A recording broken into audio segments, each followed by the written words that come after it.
Interview no-shows are a complete pain, and most of you will have experienced a high rate of interview no-shows, and I think it's even increasing. From our own measures, we think it's about 50% broadly across the world of no-shows. So this is a lot of wasted time and frustration. And the risk, of course, is with a no-show is you become more grateful for the person that subsequently turns up, and therefore you might become more biased as an interviewer simply because they've shown up against a lot of disappointment. But what can we do to improve no-shows? I've identified 6 tips. Each one improves the no-show rate a little bit on its own. The first one would be choose a better source of recruitment in the first place. So the more you rely on internet job boards and job centres, the more likely you are to suffer from high rates of no-show. And the more you move towards high quality sources like employee referral, targeting family carers, community outreach and so on, you'll see improvements, natural improvements in the no-show rate. So that's the first point to make. The second one is looking at the time slots you're offering. It's a good idea to offer people a choice. Don't say, I'm available anytime.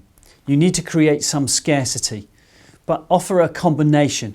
And if you can, one of them should be an after hours appointment if that person says that would be helpful to them. So that could be at a weekend or 6 o'clock in the evening after work, so it doesn't disrupt their day. So if you think about somebody already in work doing something else and they have an interview time that's in the middle of the day, they have a choice.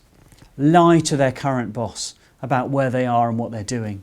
Phone in sick or they have to take time off, which maybe they won't be paid for or they'll lose money for. So they're making this investment in you without any guarantee of return. So try and find ways of making the interview not an obstacle. And we've seen good successes with providers when they've moved the interview times to a more friendly time for the candidate that's more convenient.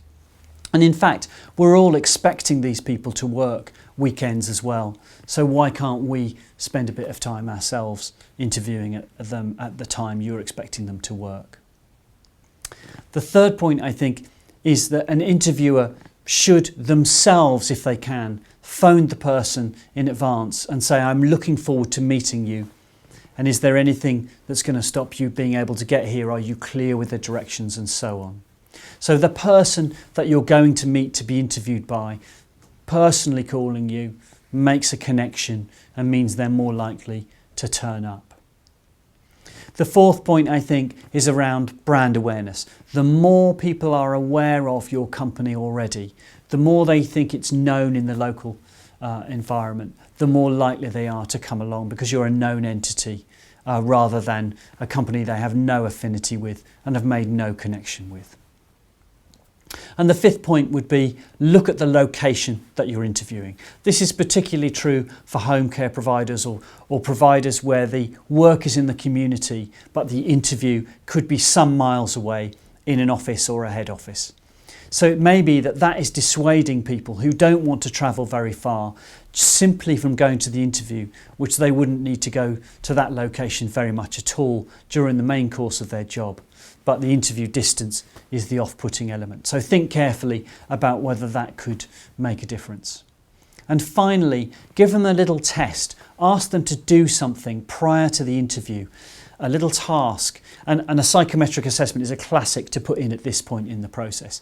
Say, please complete this. Just click on the link and take this short assessment. Tell us a bit about yourself and it'll help me understand more about you before we meet.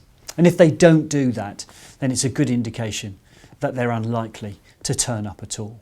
So I hope those 6 tips will help nudge your recruitment, your no-show rates downwards and make your life a little less frustrating.